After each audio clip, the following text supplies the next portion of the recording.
Gold, trusted gold buyers. మీరు తాకట్టు పెట్టిన బంగారాన్ని విడిపించి ఈ రోజు ఉన్న మార్కెట్ ధరకు కొనబడను.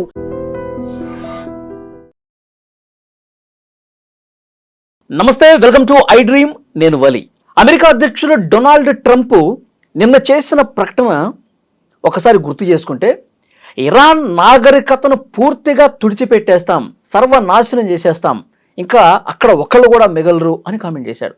ఏదైతే ఆ డెడ్ లైన్ సమీపిస్తున్నటువంటి సమయంలో ఒక్కసారిగా తన మాట మార్చేసి 2 వారాల గడువు ఇస్తా ఉన్నాం, మళ్ళీ 2 వారాల పాటు సీజ్ ఫైర్ నడుస్తుందని కూడా స్పష్టంగా చెప్పినటువంటి పరిస్థితి ఉంది. అంటే ఇది ట్రంప్ ఏమన్నా వ్యూహాత్మకంగా వ్యవహరిస్తూ ఉన్నాడా? ఈ 2 వారాల పాటు ఎలాంటి చర్చలు జరిగే అవకాశం ఉంది? దీని గురించి మనం క్లియర్గా మాట్లాడదాం.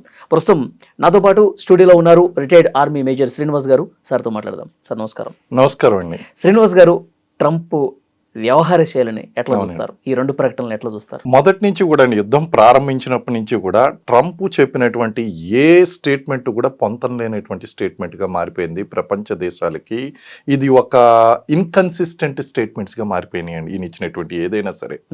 స్టార్టింగ్లో ఏమన్నాడు, 5 రోజుల్లో యుద్ధాన్ని ముగించేస్తాము అన్నాడు, రెజ్యూమ్ చేంజ్ చేసేస్తాము అన్నాడు. అలాగే ఇరాన్ ప్రజలకు ఒక పిలుపునిచ్చాడు, మీరు అవసరమైతే మీ పాలకులను మార్చుకోండి, తిరుగుబాటు చేయండి అన్నాడు. కానీ సొంత గడ్డ మీద అమెరికా మీదే ట్రంప్కి ఎగనిస్ట్గా ఈరోజు నిరసనలు చేసేటువంటి పరిస్థితిని తీసుకుని వచ్చాడండి. తర్వాత ఆల్ ఓవర్ ఇరాన్, మా లక్ష్యాలు మేము ఛేదించేసాము, లక్ష్యాలను చేరుకున్నాము, ఇరాన్ మొత్తం కూడా అమెరికన్ ఫైటర్స్ అనేటువంటివి ఎగురుతున్నాయి అని చెప్పినటువంటి 1-2 గంటల్లోనే వాళ్ళు F-35ని కూల్చేయడం అనేటువంటిది కనిపిస్తుందండి. ఎక్కడి నుంచి కూడా వార్నింగ్ అంటే ఎన్నిసార్లు ఇవ్వాలి? వార్నింగ్ అంటే ఒక్కసారి ఇస్తారు. డెడ్ లైన్ అనేటువంటిది ఒక్కటే ఉంటుంది. Dead line means that is the final line.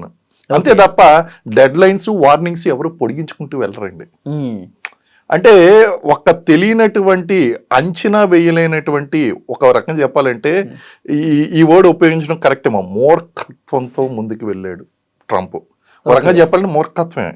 కారణం ఏంటంటే ఈ టైంలో యుద్ధం చేయొద్దు, అమెరికాకి ఎటువంటి స్థితిలోనూ అనుకూలంగా ఉండేటువంటి స్థితి కాదు అని చెప్పి సొంత department of war and intelligence వర్గాలు అతనికి చెప్పినప్పటికీ కూడా అతను ముందుకు వార్కి వెళ్ళాడు. అంటే ట్రంప్ ఎవరి మాట విండు, తన యొక్క అడ్వైజర్స్ మాట కూడా వినడు అనడానికి ఉదాహరణ అండి.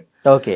అందు గురించి ఈ రోజు ఏమైందంటే, అక్కడ ఉన్నటువంటి కాస్ట్ ఆఫ్ లివింగ్ విపరీతంగా పెరిగిపోవడం వలన అమెరికా చరిత్రలోనే కని విని ఎరగనటువంటి నిరసనలు అనేటువంటివి అక్కడ జరుగుతున్నాయి. అలాగే అమెరికా సెనెట్లో కూడా అక్కడ ట్రంప్కి వ్యతిరేకంగా ప్రపోజల్స్ అనేటువంటివి పెడుతున్నారు, ఇతన్ని దించేయండి అని చెప్పేసి. ఇవన్నీ కూడా చూస్తుంటే కాబట్టి ట్రంప్ ఒక రకంగా చెప్పాలంటే అతని వ్యవహార శైలి అనేటువంటిది వివాదాస్పదంగానే ఉంది. అన్నిటికంటే ఫన్నీ థింగ్ ఏంటి అంటే, ఇప్పుడు మళ్ళీ 2 వారాల పాటు సీజ్ ఫైర్ అన్నాడు, బాగానే ఉంది. కానీ ఈ సీజ్ ఫైర్కి మధ్యవర్తిత్వం వహించింది ప్రపంచంలో అసలు ఎవరు కూడా పేరు కూడా పలకనటువంటి పాకిస్తాన్. ఎవరు కూడా పట్టించుకోరు పాకిస్తాన్. నేనున్నాను అనే అస్తిత్వం కోసం అప్పుడప్పుడు కాశ్మీర్ పేరుతోనూ భారతదేశం మీద వ్యాఖ్యలు చేసి అది ఇంటర్నేషనల్ మీడియాలోకి రావడానికి ప్రయత్నిస్తూ ఉంటుంది. అటువంటి పాకిస్తాను ఇరాన్కి అమెరికాకి మీడియేషన్ చేయడం వలన ఇప్పుడు సీజ్ ఫైర్ అనేటువంటి జరుగుతుందంట. అసలు అమెరికాకి పాకిస్తాన్కి మధ్యన ఏం జరుగుతుందండి? ఆయన వచ్చి అంటాడు, ట్రంప్ వచ్చి అంటాడు, భారతదేశానికి అమెరికాకి మధ్య జరుగుతున్నటువంటి వారిని నేను ఆపేసాను అంటాడు. పాకిస్తాన్ వచ్చి ఏమంటది అంటే, లేకపోతే ట్రంప్ ఏమంటాడు అంటే, ఇరాన్కి అమెరికాకి జరుగుతున్నటువంటి చర్చల్లో పాకిస్తాన్ కీలక పాత్ర పోషించింది అంటాడు. అంటే ఎవరి డప్పాలు కొట్టుకోవడం మానేసి ఒకరి డప్పులో కొట్టడం మొదలెట్టుకున్నారు వీళ్ళు. అమెరికాకి ఏంటి అంటే భారతదేశం మీదకి పేరు రావడం ఇష్టం లేదు, మోడీ గారికి పేరు రావడం ఇష్టం లేదు. ఇప్పుడు కరెక్ట్గా వ్యూహాత్మకంగా ఆలోచిస్తే గనక ఈ యుద్ధాన్ని ఆపేటువంటి కెపాసిటీ కేవలం 3 దేశాలకు ఉన్నదండి. India, China and Russia. వీళ్ళ ముగ్గురికి మాత్రమే ఆ కెపాసిటీ అనేటువంటిది ప్రస్తుతానికి ఉంది. కానీ ఎక్కడి నుంచి వచ్చింది అసలు ఈ పాకిస్తాన్ దీని గురించి చేయడం అంటే? ట్రంప్ చేసేటువంటి వివాదాస్పదమైనటువంటి వ్యాఖ్యలు పెంచుకుంటూ వెళ్ళిపోదాం. అసలు నిన్న నైట్ ఏమన్నాడండి, అసలు ఈ రోజు రాత్రికి అసలు విధ్వంసం చూస్తుంది అసలు ఆ ప్రపంచ చరిత్రలో ఇరాన్ నాగరికత అనేటువంటిదే ఉండదు, కనుమరుగైపోతుంది, అన్న రాతి నాటి కాలానికి వెళ్ళిపోతారు అంటే చాలా మంది కూడా అనుభవం వేస్తారేమో అని చెప్పి ఆలోచన చేశారు. అసలు ఏం జరగబోతుందని చెప్పేసి రాత్రంతా నిద్రపోకుండా ఎదురు చూసినటువంటి వాళ్ళు కూడా ఉన్నారు. ఇప్పుడు ఈ స్టాక్ మార్కెట్ ఏమవుతుంది అనేటువంటి ఊహించుకునేటువంటి వాళ్ళు, అలాగే ఈ క్రూడ్ ఆయిల్ ప్రైసెస్ ఏమవుతాయని బాధపడేటువంటి వాళ్ళు, ఇవన్నీ వీళ్ళ మార్కెట్ బిజినెస్ మ్యాన్ వరల్డ్ అంతా కూడా చాలా ఉత్కంఠతతో అసలు ఈ రోజు రాత్రికి ఏం జరగబోతుంది, ఎందుకంటే ఆయన మాట్లాడే మాటలు ఆ విధంగా ఉన్నాయి అండ్ టోటల్ ఇన్కన్సిస్టెంట్ స్టేట్మెంట్స్. అసలు సార్ ఇరాన్ ని భయపెట్టడం కోసం ఇలాంటి డెడ్ లైన్లు ఇలాంటి ఇష్టారీతను మాట్లాడటం అంటే నాకు తెలిసి ట్రంప్కి వయసు అయిపోయింది అనుకుంటానండి, ఇంకా మూర్ఖత్వంతో ఏం మాట్లాడుతున్నారు. ఈ రోజుల్లో భయపెడితే భయపడేటువంటి వాళ్ళు ఎవరున్నారు చెప్పండి. ఇప్పుడు నువ్వు ఇరాన్ మీద యుద్ధ విమానాలు ఎగురుతున్నాయి అని చెప్పేసి ప్రపంచ దేశాలకు తెలియజేస్తావా? Is world media is blind? అది ఎవరు చెప్పాలి? వరల్డ్ మీడియా చెప్పాలి. అరే ఇరాన్ ఓడిపోబోతుంది, అసలు ఇరాన్ మొత్తం ఎక్కడ చూసినా సరే టెహ్రాన్ మీద అన్ని ప్రాంతాల మీద కూడా ఈ యొక్క యుద్ధ విమానాలు అనేటువంటి చాలా ఫ్రీగా వెళ్తున్నాయి, ట్రంప్ పై చేయి సాధించాడని వరల్డ్ మీడియా చెప్పాలి, ప్రపంచ దేశాలు చెప్పాలి. అంతే తప్ప నీకు నువ్వుగా చెప్తే అది ఏమవుతుందంటే ఆ మాటకి వాల్యూ పోతుందండి. అసలు ఒసామా బిన్ లాడెన్ని మట్టు పెట్టినప్పుడు, అమెరికన్ సీల్స్ ఆపరేషన్ చేసినప్పుడు బారాక్ ఒబామా ఎంత నిబద్ధతతో ఉన్నాడండి, స్థిత ప్రజ్ఞతతో ఉన్నాడు. అంతా కూడా throughout the operation up to date information తీసుకుంటున్నాడు. ఆపరేషన్ స్టార్ట్ అయినప్పుడు ఎటువంటి అనౌన్స్మెంట్ లేదు, స్టార్ట్ అవ్వకముందు ఎటువంటి అనౌన్స్మెంట్ లేదు, చేయకూడదు కూడా. కానీ ట్రంప్ అయితే కనుక ఖచ్చితంగా ప్రపంచ దేశాలందరికీ ఈ రోజు రాత్రి చంపేయబోతుందని చెప్పేవాడేమో. అంటే ట్రంప్ యొక్క వ్యవహార శైలి కనుక చూస్తుంటే it is not up to the mark of president of US ఆ విధంగా. సో ఇవన్నీ స్టేట్మెంట్లు అన్ని ఫన్నీగా తీసుకోవాలండి.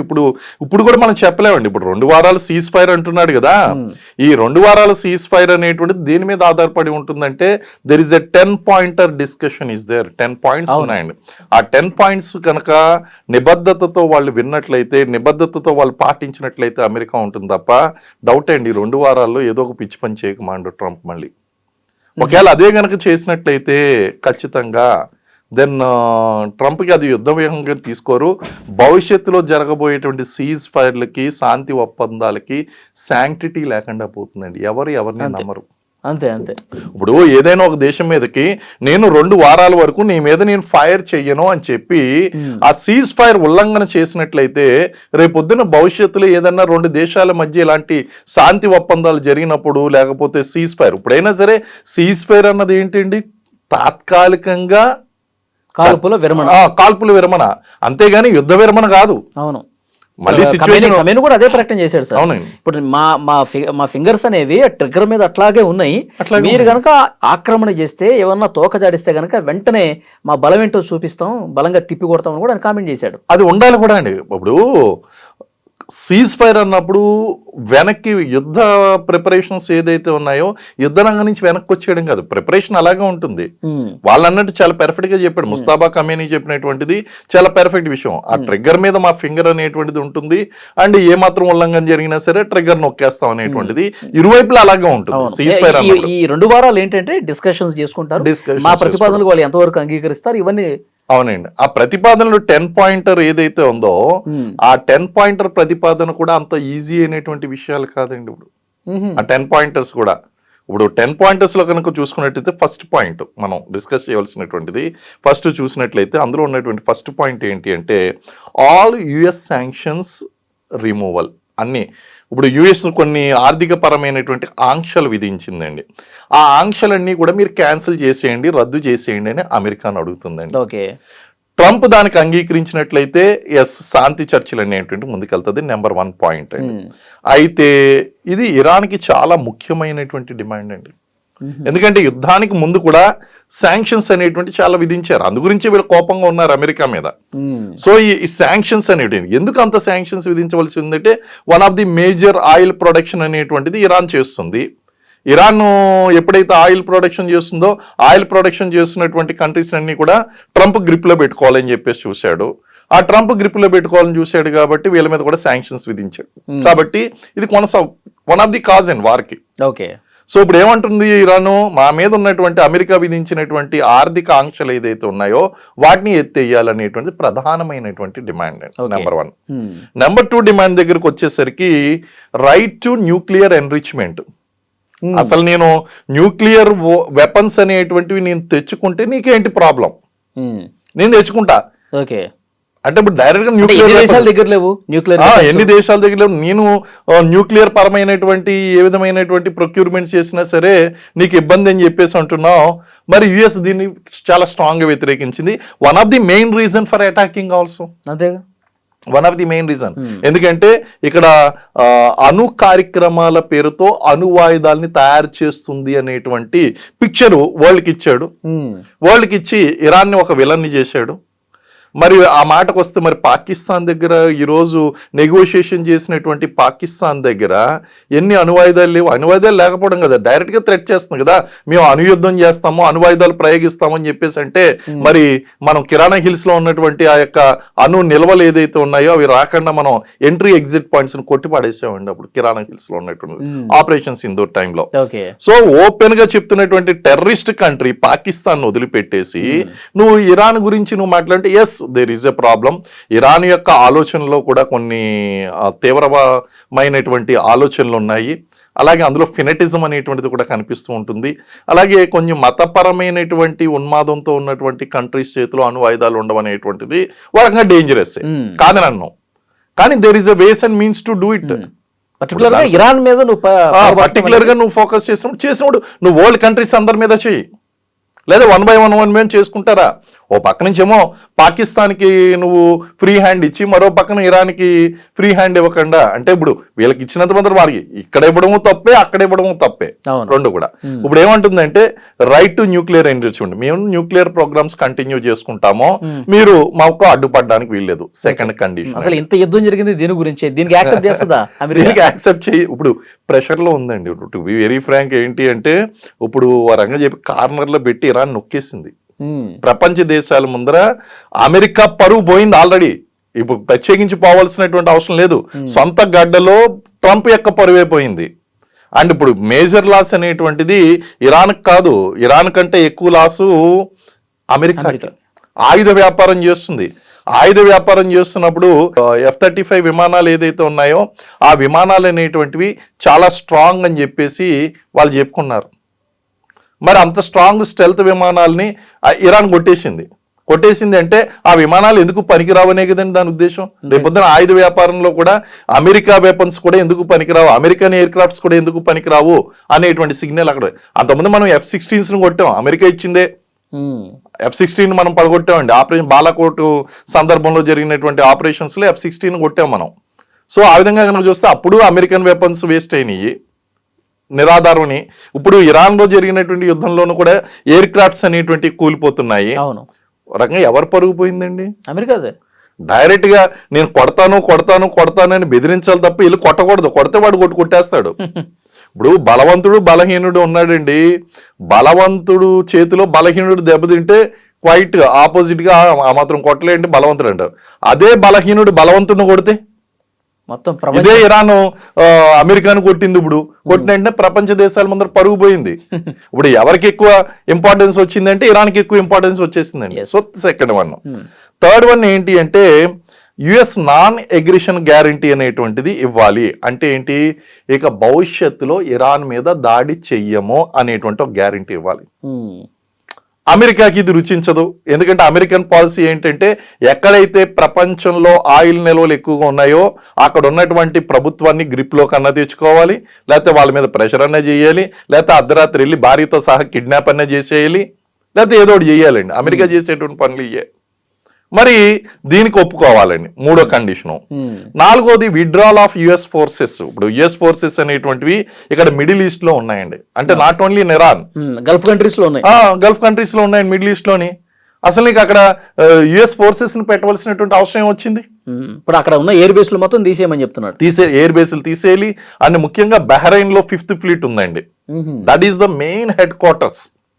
అంటే పెంటగాన్ ఎలాగా యుఎస్ లో పెంటగాన్ ఈ మిలిటరీ ఫోర్సెస్ కి హెడ్ క్వార్టర్స్, అలాగే ఇక్కడ మిడిల్ ఈస్ట్ లో బహ్రెయిన్ లో 5th ఫ్లీట్ ఉంది. ఓకే. ఈ 5th ఫ్లీట్ అనేటువంటిది అక్కడి నుంచి వెళ్ళిపోవాలి, విడ్రాల్ చేసుకోవాలి.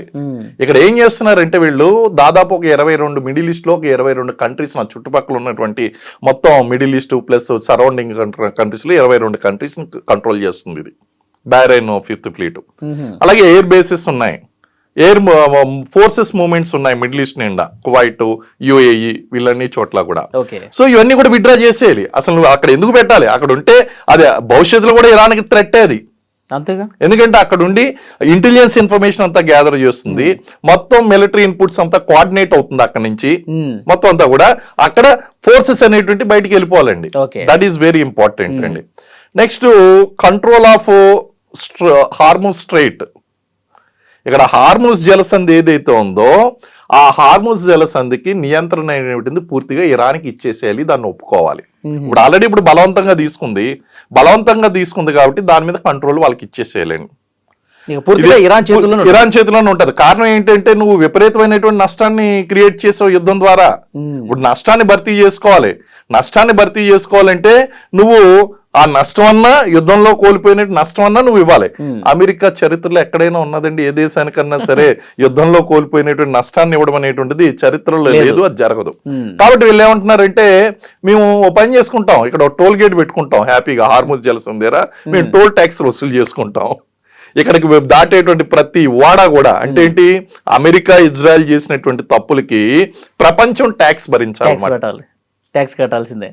ఇక్కడ ఇరాన్కి దే ఆర్ నాట్ ఇంట్రెస్టెడ్. నువ్వు అమెరికా ఇస్తుందా ఇజ్రాయెల్ ఇస్తుందా అన్నది ఇంపార్టెంట్ కాదు.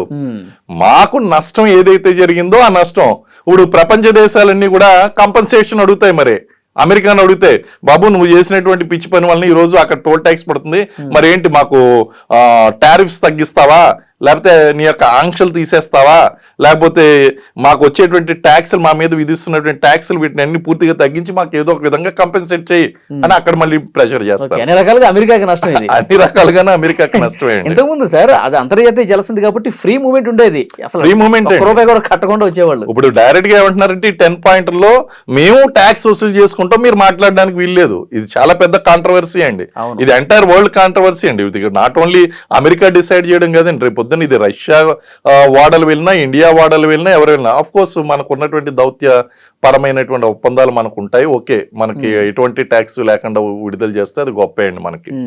అది ఇరాన్ ఇష్టం అది. కానీ ఇరాన్ వాళ్ళ ఇష్టం మీద ఆధారపడి ఉంది. కానీ ఏమంటుంది అంటే మేమైతే ట్యాక్స్ వసూలు చేసుకుంటాం, దాని మీద పూర్తి కంట్రోల్ మాది, దాని మీద ఉన్నటువంటి సావర్నిటీ మాది, దాని మీద ఉన్నటువంటి సార్వభౌమత్వం మాది, అది మా కంట్రోల్లో ఉండాలంతే, ఒప్పుకోండి అని చెప్పేసి ఒక పాయింట్ అండి. నెక్స్ట్ సేఫ్ షిప్పింగ్ ప్రోటోకాల్ అంటున్నారు. అంటే ఈ హార్ముజ్ జలసంధి ద్వారా ఏదైనా నౌక వెళ్ళాలి అంటే గనక కొన్ని కొత్త రూల్స్ పెట్టుకుంటాము, ఆ కొత్త రూల్స్ ప్రకారం సేఫ్ గా దాటించేటువంటి బాధ్యతలో మీరు కూడా కోఆపరేట్ చేయాలి అని చెప్పేసి, కొన్నిసార్లు టోల్ ఫీజులు ఉంటాయి, టోల్ ఫీజులు లేకుండా ఉంటాయి, అన్ని కూడా కొత్త రూల్స్ వస్తాయి, కొత్త రూల్స్ ప్రకారం ఒబే చేయాలి అనేటువంటిది ఒక కండిషన్ అండి. Next unfreeze the Iranian assets. ఇదేంటి అంటే ప్రపంచ దేశాల్లో ఇరాన్ అసెట్స్ కొన్ని ఉన్నాయండి, వాటిని అన్నింటినీ అమెరికా ఫ్రీజ్ చేసింది. యుద్ధం స్టార్ట్ అయిన వెంటనే వాటిని ఫ్రీజ్ చేసేయడం అనేటువంటి, ఆ విదేశీ నిధులు ఏదైతే ఉన్నాయో, ఇరాన్ డబ్బు ఎక్కడెక్కడైతే ఉన్నాయో ఆ ఫ్రీజ్ చేసినటువంటి డబ్బులన్నీ కూడా వెంటనే విడుదల చేయాలి. ఎందుకంటే ఇప్పుడు యుద్ధాన్ని ఆపాలంటే దానికి ఫండ్స్ ఆపాలంటే అమెరికా ఏం చేసిందంటే ప్రపంచంలో వివిధ దేశాల వద్ద ఉన్నటువంటి ఫండ్స్ అన్ని కూడా వాళ్ళ మీద చెప్పి ఆపించేసింది, అవన్నీ కూడా రిలీజ్ చేయించాలి, అనదర్ కండిషన్ అండి. Next compensation of war damage. ఇప్పుడు నువ్వు బిల్డింగ్ మీద బాంబు వేసావు కదా, ఆ బిల్డింగ్ అయినటువంటి కాంక్రీట్ ఖర్చు, రూఫ్ ఖర్చు, మొత్తం బిల్డింగ్ అయినటువంటి ఖర్చు మొత్తం మేము రాసి పెట్టుకున్నాం, నువ్వు ఇచ్చేసేయి మాకు నష్టపరిహారం. అమెరికా ఇది ఎప్పటికీ జరగదు. Next end of attacks and Iran and allies. అంటే ఇరాన్ మీద, ఇరాన్ యొక్క మిత్ర దేశాల మీద అటాక్స్ అనేటువంటివి ఇమీడియట్ గా ఆగిపోవాలి. మరి ఎక్కడ అవుతున్నాయండి? అక్కడ ఆల్రెడీ లెబనాన్ మీద అటాక్స్ జరుగుతూనే ఉన్నాయి. నెతన్యాహు కామెంట్ చేశారు సార్, డైరెక్ట్ గా మేము కంటిన్యూ చేస్తామని చెప్పేసి 2 వారాల పాటు సీజ్ ఫైర్ ఉంటుంది, అది కేవలం ఇరాన్ కు మాత్రమే వర్తిస్తుంది, ఇరాన్ మిత్రులకు మాత్రం వర్తించదని కంటిన్యూ చేస్తున్నారు. అవును. సో ఇంకెక్కడ ఇప్పుడు సీజ్ ఫైర్ అనేటువంటిది కూడా 100% ఇంప్లిమెంట్ కానట్టే. Cease fire is between America and Iran, అంతే. అంతే అంతే. కానీ ఇజ్రాయెల్కి లెబనాన్కి మధ్య కాదు. సో ఇది కూడా అనదర్ కాంట్రవెన్షియల్ అగ్రిమెంట్ అండి. ఓకే. నెక్స్ట్ ఫైనల్ గా చూస్తే గనక బైండింగ్ యుఎన్ రిజల్యూషన్ అండి. అంటే ఏంటి, ఇప్పుడు దాకా చెప్పినటువంటి ఈ కండిషన్స్ అన్నీ కూడా యునైటెడ్ నేషన్స్ లో లీగల్ డాక్యుమెంట్ ద్వారా అగ్రిమెంట్ జరగాలి, దాన్ని ఇంప్లిమెంట్ చేయించాలి. ఓకే. యునైటెడ్ నేషన్స్ ద్వారా అనేటువంటిది. అంటే దీన్ని లీగల్ గా ఇంప్లిమెంట్ చేయాలి, దానికి పూర్తిగా ఒక చట్టబద్ధత ఉండాలి. ఒక చట్టబద్ధత ఉండాలి. రేపు పొద్దున్న మళ్ళీ భవిష్యత్తులో యుద్ధం చేయనని చెప్పి బాంబు వేస్తేనే, ఒకవేళ సరే అమెరికాకి ఇరాన్కి జరిగింది, ఇజ్రాయెల్ దాడులు కొనసాగిస్తుందంటే నువ్వు చేయించిందే నువ్వు కదా. సో దీనికి ఒక లీగల్ బైండింగ్ కావాలి. సో ఈ విధంగా ఈ 10 పాయింట్స్ అనేటువంటివి ముఖ్యమైనటువంటి ప్రపోజల్స్. డొనాల్డ్ ట్రంప్ ఈ ఇరాన్ పెట్టినటువంటి ప్రతిపాదనలు చాలా వరకు సానుకూలంగానే ఉన్నాయి అని చెప్తా ఉన్నాడు. చాలా ఇందులో ఏ ఒక్కటి అనుకూలత లేకపోయినా, ఎందుకంటే ఇందులో ప్రతిదీ కూడా ఇరాన్కి ఇంపార్టెంటే అండి. ఇప్పుడు సరే 9 పాయింట్స్ వేస్తాను, నువ్వు ఈఎన్ ద్వారా చేస్తున్నటువంటి ఆ లీగల్ గా ఇంప్లిమెంట్ చేయాలని నేను చేయను అన్నాడు అనుకోండి ట్రంప్, పోయిందిగా మొత్తం 9 పాయింట్స్ పోయినట్టుగా. దానికి ఎటువంటి లీగల్ శాంక్టిటీ లేనప్పుడు నువ్వు మళ్ళీ భవిష్యత్తు మీద నీ మాట మీద నువ్వు నిలబడతావు గ్యారంటీ లేదు. రేపు పొద్దున మళ్ళీ రికవర్ అవుతావు, అదుని చూసి మళ్ళీ కొడతావు, లేకపోతే యుద్ధానికి సంబంధించినటువంటి డ్యామేజెస్ ఇవ్వను అని అంటావు. మరి ఎవడు భరిస్తాడు ఇవన్నీ కూడా? నువ్వు డ్యామేజ్ అన్న ఇయ్యి, లేకపోతే దానికి ఒక ఆల్టర్నేటివ్ మెథడ్ ఉంది అక్కడ. ఏంటంటే ప్రపంచ దేశాల నుంచి నేను వసూలు చేసుకుంటాను, నువ్వు మాట్లాడకు. దానికి యుఎస్ నుంచి లీగల్ శాంక్టిటీ దానికి, ఇప్పుడు యుఎన్ నుంచి ఇవ్వాలి లీగల్ శాంక్టిటీ, దానికి వసూలు చేసుకుంటుంది ఇరాను. మీరు ఎవరో మాట్లాడుకుని యునైటెడ్ నేషన్స్ చెప్పాలంటండి. ఇది కూడా ఒక కఠినమైనటువంటి అంశమే. సరే, నాకు ఇక్కడ ఒక డౌట్ వస్తా ఉంది. డొనాల్డ్ ట్రంప్ 2 వారాల పాటు సీజ్ ఫైర్ ప్రకటన చేశాడు. గతంలో అంటే ఫిబ్రవరి 28వ తారీఖు అసలు యుద్ధం స్టార్ట్ చేసే సమయానికి జెనీవాలో చర్చలు జరుగుతున్నాయి సార్. ఒకవైపు చర్చలు జరుగుతుండగా ఆల్ ఆఫ్ సడన్ యుద్ధం స్టార్ట్ చేసేసాడు, సుప్రీం లీడర్ని చంపేశాడు. అంటే దాంట్లో ఇప్పుడు ఇతన్ని ఈ సీజ్ ఫైర్ని అట్లా వీళ్ళ మైండ్లో ఉంచి వ్యూహాత్మకంగా ఒక 2 రోజుల్లో అతిపెద్ద దాడి చేయడానికి ఏమన్నా ప్లానా, అట్లా ఏమైనా ఆలోచించాలా? చెప్పలేమండి ట్రంప్ మదిలో ఏముంటుంది అనేటువంటిది. ఎందుకంటే ఇన్కన్సిస్టెంట్ స్టేట్మెంట్స్ ఇస్తున్నాడు, వ్యూహాత్మకంగా వ్యవహరిస్తున్నాడు. అతను ఏమనుకున్నాడంటే చర్చలు జరుగుతుండగానే ఇజ్రాయెల్ చేత దాడి చేయించి ఆయన ఆయతుల్లా అలీ ఖమేనీని చంపించేశాడు. ఆయన ఏమనుకున్నాడంటే లీడర్షిప్ రెజ్యూమ్ చేంజ్ అయిపోద్ది అనుకున్నాడు. ఎక్కడ రెజ్యూమ్ చేంజ్ అయింది అసలు? నేను రెజ్యూమ్ చేంజ్ చేశాను, అమెరికా లక్ష్యాలను చేరుకుంది అంటున్నాడండి. ఆయన ముస్తాబా ఖమేనీ ఎవరు? ఆయతుల్లా అలీ ఖమేనీ కొడుకే. అంతే.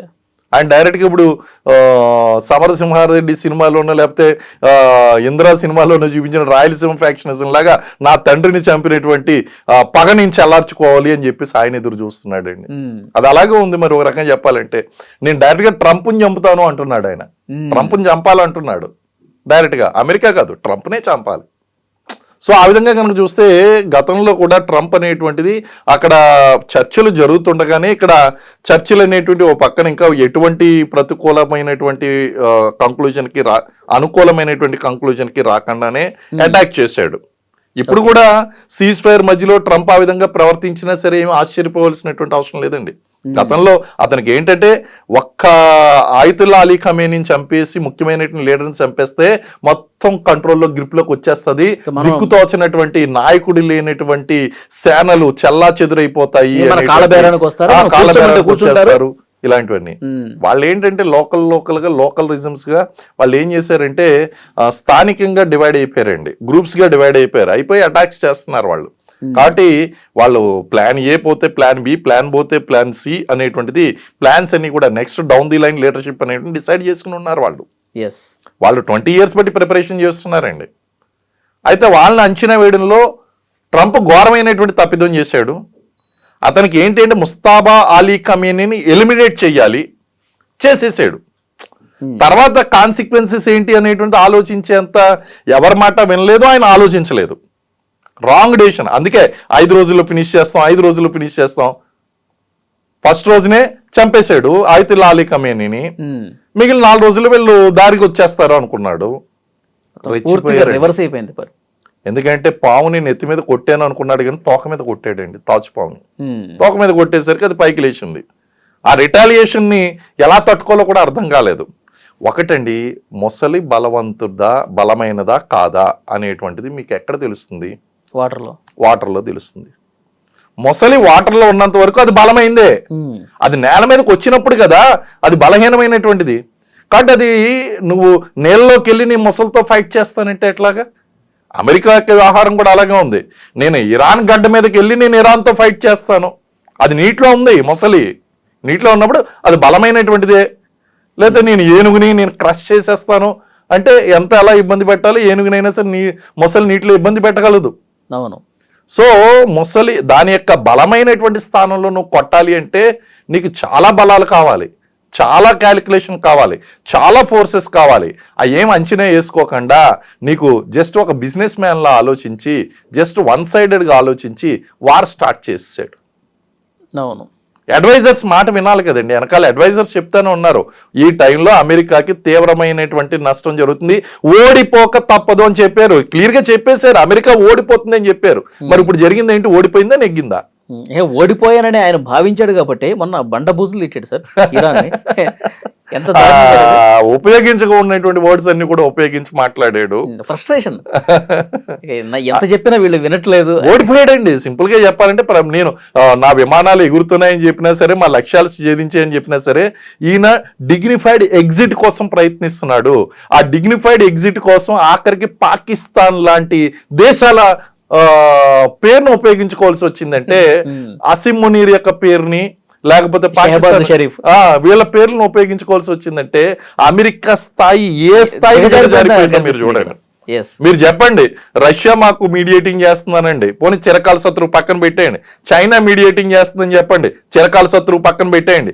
ఇండియా న్యూట్రల్ గా ఉంది కదా, నువ్వు శత్రువుగా భావించినా సరే మిత్రులుగా భావిస్తున్నాగా. ఇంకా విశ్వగురు ఎక్కడ పెరిగిపోతాడో ఆయన ఇమేజ్ అని చెప్పి, ఆయన ఇమేజ్ పెరిగిపోతుంది అనేటువంటి కేవలం పక్కనున్న ఒక చవటని పక్కన లేపి ఆ చవటతోని మేము చేయించుకున్నాము, మీడియేషన్ చేయించుకున్నాం అంటే ఆ కంపు నీకు అంటుకుంది కదా, ఆ గబ్బు నీకు అంటుకుంది. అంటే you are getting mediate, Pakistan mediation చేస్తేనే తప్ప నీకు డిగ్నిఫైడ్ ఎగ్జిట్ దొరకడం లేదా? How PT. అమెరికా యొక్క ప్రతిష్టని ఎంత దిగజార్చాలో అంత ఘోరంగాను దిగజార్చేసాడు. చరిత్రలో అసలు ఏ అమెరికా ప్రెసిడెంట్ చేయనటువంటి తప్పులో ఆ మూర్ఖత్వం కనిపిస్తుంది. అసలు అమెరికా పరువుని పాతాళానికి నెట్టేశాడు, ప్రతిష్టను దిగజార్చి పడేసాడండి. అసలు ఏ ప్రెసిడెంట్ ఈ విధంగా ప్రవర్తించాడండి అమెరికా ప్రెసిడెంట్? ఓకే. సో అందు గురించే ట్రంప్ కూడా ఏంటంటే ఓడించేద్దాం అంటే నెక్స్ట్ ఎలాగో వచ్చేటువంటి అవకాశం లేదు. అక్కడ అమెరికన్ రాజ్యాంగం ప్రకారం ఏ వ్యక్తి కూడా 2 సార్లు కన్నా ఎక్కువ రావడానికి అవకాశం లేదు. ఉన్నప్పుడే ఏదో చేసేయాలి, అది మంచిగా చెడా ఆ గుడ్డిగా వెళ్ళిపోతా ఉన్నాడు. అసలు ఒక లాస్ట్ ఆపరేషన్ సింధూర్ టైంలో నాకు నోబెల్ ప్రైజ్ కావాలి, శాంతి బహుమతి కావాలి అడిగినటువంటి ట్రంప్ ఏనా ఈ పనులన్నీ చేసింది? అసలు అప్పుడు ట్రంప్కి ఇప్పుడు అడగమనండి, నోబెల్ శాంతి బహుమతి ఇప్పుడు అడగమనండి. అన్ని యుద్ధాలు ఆపేస్తుంది నేనే అన్న వ్యక్తి యుద్ధాన్ని ఎలా ప్రారంభించాడు? అది కదా, ఆ యుద్ధాన్ని ప్రారంభించి ప్రపంచ దేశాలన్నింటినీ కూడా ఇరికాటంలో పెట్టాడు. ఈరోజు గ్యాస్ సిలిండర్ కోసం ఎందుకు కొట్టుమిట్టాడవలసి వస్తుంది? ఆ పాపం ట్రంప్ది కాదా? ఈరోజు మన ట్రాన్స్పోర్టేషన్ అమెరికా లాక్డౌన్లో ఉందండి, స్మార్ట్ లాక్డౌన్లో ఉంది, సింగపూర్ లాక్డౌన్లో ఉంది, బంగ్లాదేశ్లో పెట్రోల్ బంకులు మూసేస్తున్నారు. మరి ఈ సిచ్యువేషన్కి అన్నిటికీ కారకులు ఎవరు? ఈరోజు బంగారం మీద పెట్టుబడి పెట్టినటువంటి వాళ్ళందరూ కూడా బంగారం పెరుగుతుంది కదా అని చెప్పి ఊహాగానాలు 3 లక్షలు పెరిగిపోతుందని చెప్పేసి పెట్టుబడులు పెట్టారు. 5 లక్షలకి వెండి వెళ్ళిపోతుందని పెట్టుబడి పెట్టారు. దడేలు మనకి కింద పడిందండి యుద్ధ ఎఫెక్ట్ కారణంగా. మరి షేర్ మార్కెట్ చూడండి, లక్షల కోట్ల ఆవిరైపోయింది. ఈ పాపం అంతా ఎవరిది? ట్రంప్ది కాదా? అమెరికా, ఇజ్రాయిల్ అండ్ ఇరాన్ కొట్టుకోవడం ఏంటి? భారతదేశంలో ఉన్నటువంటి ఇన్వెస్టర్స్ పరిస్థితి రాత్రంతా నిద్రపోలేదు ఇన్వెస్టర్స్. ఏంటి, ఏం జరుగుతుంది, పెట్టుబడి పెట్టాలా పెట్టకూడదు, ఇప్పటికే ఎగిరిపోయింది. పెట్టుబడి మొత్తం విత్డ్రా చేసుకోవాలా, ఏం చేయాలి, కొత్త పెట్టుబడులు పెట్టాలా, ఏం అర్థం కాని పరిస్థితి. వలాటైల్ మార్కెట్ అండి, టోటల్ వలాటైల్ మార్కెట్. సార్ ఫైనల్ గా చెప్పండి, ఇరాన్ ప్రతిపాదనలకి అమెరికా ఒప్పుకోకపోతే ఈ 2 వారాలు గడిచినా మళ్ళీ కథ మొదటికి వస్తే, హర్ముజ్ జలసంధి అలాగే మూసి ఉంచితే అమెరికా ఏం చేయబోతుంది సార్? ఫైనల్గా ఏం చేయబోతుంది? తప్పనిసరి పరిస్థితిలో వాళ్ళు ల్యాండ్ వార్కి వెళ్ళాలనేటువంటిది. ఇప్పుడు ఆల్రెడీ ఇంకొక విషయం మర్చిపోతున్నారండి, ఇక్కడ 3500 పీపుల్ని ల్యాండ్ ఫోర్సెస్ ని దించాడు. ఇప్పుడు ఆల్రెడీ ల్యాండ్ మీద ఉన్నారా ఇరాన్ వాళ్ళు? అక్కడ ఇరాన్ గడ్డ మీద చుట్టుపక్కల వాళ్ళ యొక్క American Gulf, middle east basis లోకి వచ్చి చేరుకుని ఉన్నారు. వాళ్ళకి కావాల్సింది ఏంటి అంటే, వాళ్ళకి కావాల్సింది చాలా ఇంపార్టెంట్ పాయింట్ చెప్తున్నా అండి. ఈ పాయింట్ ఎవరు కూడా టచ్ చేయనటువంటి పాయింట్. ఇక్కడ వీళ్ళకి కావాల్సింది ఏంటంటే కొంత రియాక్షన్ టైం కావాలండి. వచ్చిన వెంటనే ఏది ఎక్కడ ఉందో తెలియడానికి వాళ్ళకి టైం పడుద్ది. కాబట్టి ఇప్పుడు వాళ్ళు స్టడీ చేయాలి, అక్కడ ఉన్నటువంటిది అంతా కూడా స్టడీ చేయాలి. ఈ 2 వారాల సమయం కూడా ఈ 3500 పీపుల్కి స్టడీ టైంగా మారుతుంది, ఓహో, రియాక్షన్ టైంగా మారుతుందండి. వీళ్ళ టాక్టికల్ ప్లాన్స్ ఇవి అన్ని కూడా వీళ్ళు బాగా స్టడీ చేసుకుంటారు. ఇది మంచి రియాక్షన్ టైం అండి. ఇది ట్రంప్ యొక్క వ్యూహంలో ఇది కూడా ఒక భాగం. అసలు న్యూక్లియర్స్ ఎక్కడెక్కడ ఉన్నాయి, ఎక్కడెక్కడ ఇన్స్టాలేషన్స్ ఉన్నాయి, ఎక్కడ ఏ ప్రాంతాలు ఉన్నాయి, గుహలు, ఆ కేవ్స్ అనేటువంటి అండర్ గ్రౌండ్ బంకర్స్ అనేటువంటి ఎక్కడ ఉన్నాయి, మంచిగా స్టడీ చేసుకుంటాయండి ఈ ల్యాండ్ ఫోర్సెస్ ఇప్పుడు. అలాగే నెక్స్ట్ ఇంకొక 10,000 దించుతాడు. మొత్తం 3,000 కాదు actual land forces. Trump plan is to get the 10,000 people. ఈ 2 వారాల్లో సర్దుకుంటాడండి. కాబట్టి ఇది ఈ విషయం వీళ్ళకి కూడా తెలుసు, ఇరాన్ కూడా. వీళ్ళు కూడా ఏం చేస్తారంటే ఈ 2 వారాల్లోనూ 10 lakh పీపుల్ని ఫోర్సెస్ని వీళ్ళు తయారు చేసుకుంటారు. 10 lakh దేశానికి పిలుపునిచ్చారు. యువకులందరూ కూడా ముందుకు రండి, దేశం కోసం ప్రాణాలు అర్పించడానికి సిద్ధంగా 10 lakh అండి. వాళ్ళ టార్గెట్ 10 lakh, 10 లక్షల మంది ఇప్పుడు కావాలి వీళ్ళని ఎదుర్కోవడం కోసం. సో ట్రంప్ యొక్క వ్యూహం కేవలం చర్చలు మాత్రమే కాదు, దీని వెనకాల 3,500 పీపుల్ యొక్క ప్రిపరేషన్ దాగి ఉంది. కాబట్టి దీని తర్వాత ఒక భీకర యుద్ధమే జరుగుతుంది 2 వైపుల నుంచి కూడా. చర్చలు కనుక విఫలం అయిందంటే, చర్చలు విఫలం కావడం కాదు, విఫలం చేస్తాడు ట్రంప్. ఇప్పుడు చర్చలు ఒప్పుకున్నట్టయితే డిగ్నిఫైడ్ ఎగ్జిట్ కాదు అది. కాబట్టి అమెరికా ఇరాన్ని ఓడించాలి. This is the reaction time. అందరిని చంపైనా నాదే పై చేయి అని చెప్పి చూపించుకునే ప్రయత్నం చేస్తాడు. అమెరికాని ఎలా నష్టపోయినా సరే ఇప్పుడు ఒకటే మార్గం అండి, యుద్ధం ఆగాలంటే ట్రంప్ని అక్కడ పదవుల నుంచి దించేయాలి. ఇది ఒక్కటే మార్గం అండి. ఉంది కదా, ఇంకా 2 ఏళ్ళు ఉంది కదా సార్. ఇప్పుడు ప్రపోజల్ పెట్టారు అక్కడ మొత్తం అందరూ కూడా, అక్కడ ఉన్నటువంటి వాళ్ళందరూ కూడా. అమెరికాలో ఒక క్లాజ్ ఉందండి. ఆ క్లాజ్ ప్రకారం ట్రంప్ ని పక్క తప్పించాలి అనేటువంటిది కూడా ఒక క్లాజ్ నడుస్తుంది. దాని ప్రకారం ఏమైనా ఉంటే తప్పిస్తే తప్ప అది జరగదు. కానీ ట్రంప్ ప్లాన్ వెనకాల ఉన్నది ఏంటి అంటే రియాక్షన్ టైం కోరుకుంటున్నాడు. అటాక్ చేసేటువంటి అవకాశం ఉంది ఖచ్చితంగా, అటాక్ మధ్యలోనే, లేదా ఇది అయిపోయిన తర్వాత కూడా చాలా ఫ్యాటల్ అటాక్స్ ఉంటాయి. ఓకే, చర్చలు విఫలం అనగానే వాళ్ళు ఇంకా రంగంలోకి దించేస్తాడు. మీకు ఒక విషయం అండి, ఫైనల్ వార్నింగ్లు ఎందుకు పోస్ట్ పోన్ అవుతున్నాయి? ఎవరైనా సరే అమెరికా అధ్యక్షులు ఏం చేస్తారంటే అడ్వైజర్స్ ని కనుక్కుని స్టేట్మెంట్లు ఇస్తారు. ఈయన ఏం చేస్తాడంటే స్టేట్మెంట్లు ఇచ్చి తర్వాత అడ్వైజర్లు వెనకాల పరిగెట్టాలి. సార్ మీరు ఆ అడ్వైజ్ ఇచ్చారు, ఆ యొక్క స్టేట్మెంట్ వార్నింగ్ ఇచ్చారు, అది సాధ్యపడదు అని చెప్తే ఆ తర్వాత మళ్ళీ స్టేట్మెంట్ మార్చుకుంటాడు. అర్థమైందా? అక్కడ జరుగుతుంది ఏంటి అంటే ట్రంప్ స్టేట్మెంట్ ముందు ఇచ్చేస్తాడు, వార్నింగ్ ముందు ఇచ్చేస్తాడు. అది సాధ్యమా అసాధ్యమా అన్నది అతనికి అనవసరం, వెనకాల అడ్వైజర్ల మాట విండవు. అంటే మూర్ఖంగా వెళ్ళిపోతాడు. తర్వాత వీళ్ళు లబోదిబోమని ఇట్స్ ఇంపాసిబుల్ అని ఎప్పుడైతే చెప్తారో మళ్ళీ నేను పొడిగిస్తున్నాను అంటాడు. ఈ 2 వారాల సీజ్ ఫైర్ కూడా అడ్వైజర్లు ఇచ్చినటువంటి ఒక రియాక్షన్ టైం అండి అది. అలాగే ఈ ల్యాండ్ ఫోర్సెస్ రియాక్షన్ టైం కావాలి. ఇది గనక చర్చలు విఫలం అయినా, లేదా ట్రంప్ 100% విఫలం చేయడానికే ప్రయత్నిస్తాడు. ఆ విఫలం చేసిన తర్వాత ఫ్యాటల్ అటాక్స్ అనేటువంటివి ఉంటాయండి. ఓకే, చూద్దాం సార్ నెక్స్ట్ పరిణామాలు ఎట్లా ఉంటాయి. చర్చలు సఫలం కావాలి, ఏ దేశం కూడా యుద్ధాన్ని కోరుకోవట్లేదు, అంత సవ్యంగా సానుకూల పరిస్థితులు ఉండాలి అని కోరుకుంటున్న నేపథ్యంలో మరి ఏం జరుగుతుందో చూద్దాం. ఈ 2 వారాల గడువు ఎలాంటి ప్రయత్నాలు జరుగుతాయి, మళ్ళీ ఎలాంటి ఈ ప్రకటనలు మళ్ళీ మార్చి ఏమైనా కొత్త ప్రకటనలు వస్తాయా, ఇవన్నీ కూడా మనం తర్వాత మాట్లాడదాం సార్. మంచి విశ్లేషణ అందించారు. Thank you. And for more videos, please subscribe to iDream. Please subscribe to iDream. Please subscribe iDream. And please subscribe to iDream. For more videos, subscribe to iDream. please like, share and subscribe to the channel. Congratulations, iDream. Subscribe to iDream. Subscribe to iDream. So subscribe to iDream Media. iDream team andarki huge congratulations. Please subscribe iDream Media. Please subscribe to iDream. Subscribe iDream. Please subscribe to iDream. iDream అంటే నా కళల ఛానల్ను subscribe చేసుకున్న నోరు తిరుగుతలేదు, మీరైతే గంట గుర్తు కొట్టండి. For more such videos, please subscribe to iDream. Subscribe to iDream. Please subscribe to iDream. Please subscribe iDream Media. Please do subscribe to iDream. Please subscribe to iDream Media. For best entertainment and information, please subscribe iDream. And don't forget to subscribe to iDream.